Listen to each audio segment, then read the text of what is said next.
तुमने जहाँ-जहाँ सर्व किया है आर्मी सर्विसेज कोर का आर्मी सर्विसेज कोर वाले तो फिर भी कम, उसके बारे में हम बहुत डिटेल में बात करेंगे। डोगरा स्काउट्स में और इवन राष्ट्रीय राइफल 24 आरआर में हमने उनके साथ बात किए हैं जो तुम्हारे साथ जिन्होंने ऑपरेशंस किए हैं। सच तो नहीं बताया उन्होंने? बहुत सच बताया और मैं बताता हूँ तेरे को बहुत क्या बहुत बताया। अच्छा बताया आपके बारे में। सबसे पहले बताया ये लगवा देता है। ये फिर एक्सपेक्टेड बोला था। हाँ, कॉन्वॉय में कभी इस बंदे के साथ मत जाना। फायर आएगा। ये तो था। लोग ड्रॉप आउट कर देते थे कॉन्वॉय से, मेरा नाम आते कि मैं छुट्टी बाद में चला जाऊंगा। ये सब के बारे में हम सुनेंगे। इसके बाद कहता है कि एक नंबर का पंगेबाज है। पता नहीं पंगे कहीं से अट्रैक्ट हो जाते हैं। हाँ, मतलब मेरी कोई गलती नहीं है। आप उनको पंगे थोड़ी ना मानते थे। एडवेंचर था, एडवेंचर। वो तो सही काम था आपके लिए। एडवेंचर। इनफैक्ट आपके कुछ एनकाउंटर्स के बारे में बताया जिसमें यू हैव चीटेड डेथ, मतलब 5 बार मरते-मरते बचे हो। कुछ ऐसे ना ग्रह नक्षत्र शायद कुछ होते हैं कि अंगूठियां नहीं पहनते तुम? मैंने छोड़ दी। वो धागा पहनने ना इतना। वो नहीं, एक्चुअली इतनी अंगूठी हो गई थी, उंगलियां कम पड़ गई। ओके, हम वैली में गए तो वेलकम वगैरह हो चुका था। जम्मू एंड कश्मीर। नहीं, बांदीपुर से एक्चुअली मेरी घातक प्लाटून को लेके मैं मूव कर गया था गुरेज वैली में। बाकी पूरी बटालियन अभी आई नहीं है, उनको पैदल चल के आना था। मुझे लगा यार कितना मजा आ रहा है, मैं गाड़ियों में बैठ के जा रहा हूँ, सबको पूरा चल के आना है, बांदीपुर से पैदल चल के आना है, राजदान पास क्रॉस करके। Very happy. तो मुझे बोला कि ना सीधा पेट्रोल लेके चले जाओ, देयर इज सम मूवमेंट। अब रास्ता वास्ता कुछ पता नहीं, लेफ्टिनेंट साहब नए नए मैप वहां का देखा नहीं खोल के। तो सर्विस कितनी थी अभी तक? कुछ महीने होगी। तो मैं अपनी पूरी घातक प्लाटून को लेके जाता हूँ और 14 सिखलाई थी। 14 सिखलाई वहां पे पहले से थी, तो उनका एक जेसीओ एक जवान हमारे गाइड थे। हमने चढ़ना शुरू किया। चढ़े, एक बूटीमाली रिज आती है, वो अराउंड 12,500 करीब हाइट है। वहां पहुंचे तो आधी जनता तो ये सोच रही थी बस उस टॉप तक जाना है और वहां पे रुक जाना है। बाद में उनको बताया नहीं बेटे, नीचे भी उतरना है और फिर दूसरा 14,000 चढ़ना है, जो कि नहीं। तरह तरह के एक्सक्यूजेज। एंड पूरी बर्फ है उस टाइम पे ना, अभी सब वो माहौल चल रहा है। वो ठीक है, और लेफ्टिनेंट साहब जोश टाइप है ना, रैम्बो। तब तक एक दो छोटे मोटे ऑपरेशन देख लिए थे श्रीनगर वगैरह में। वो कहा ठीक है, जोश टाइप बोला चलो। फिर वहां पे नीचे नाला क्रॉस करा एंड ऊपर एक ढोक कॉम्प्लेक्स था छोटा सा, एक जरा सा फ्लैटिश एरिया टॉप से, पहले वहां रुक गए हम। मतलब अच्छा स्नोफॉल हो रहा है, हैवी स्नोफॉल।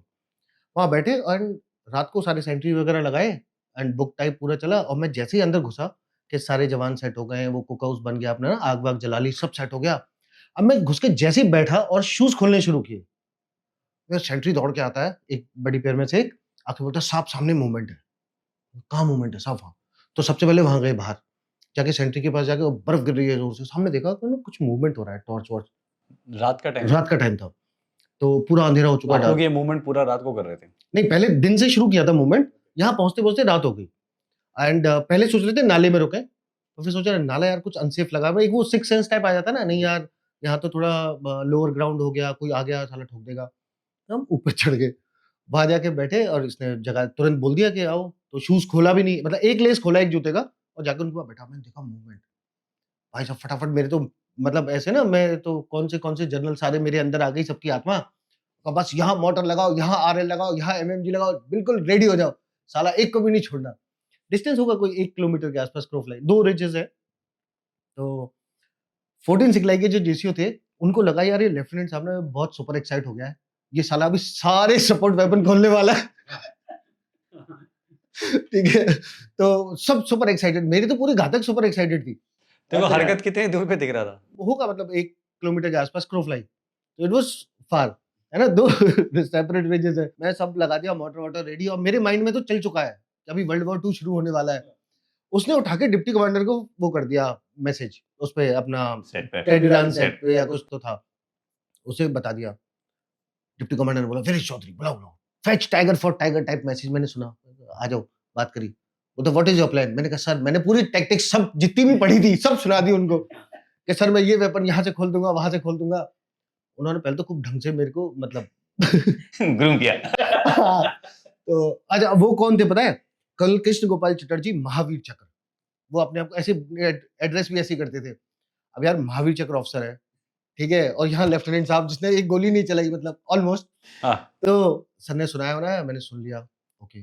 फिर स्टैंड डाउन हो गया, बट कीप्स ऑब्जर्विंग और ये और वो। सर ने बोला कि don't open fire, don't open fire, कुछ डिस्टेंस काफी ज्यादा था। हाँ डिस्टेंस काफी ज्यादा था। ऑब्जर्व करते रहे, रात पूरी रात बर्फ में रहे। मैं, मेरे जवान, पक्का वो मुझे गाली देते होंगे, बताया नहीं। लेकिन उसके चक्कर में पूरी ब्रिगेड मूव हो गई। 25-26 टेररिस्ट आ रहे हैं, चौधरी अकेला बैठा हुआ है, लेफ्टिनेंट साहब, ये कुछ तो गड़बड़ करने वाला है, ठीक है? अब मेरी टोन से समझ गए होंगे ना वो भी कभी लेफ्टिनेंट थे, सास भी कभी बहू थी। तो ही मूव्ड एवरीबॉडी, पूरा ब्रिगेड लॉन्च हो गया, सबकी घातक सारी आ गई हैं, और मेरे यूनिट के जो ऑफिसर्स थे बेचारे, जो ऑलरेडी 50-60 किलोमीटर पैदल चल के आ रहे थे पिट्ठू उठा के।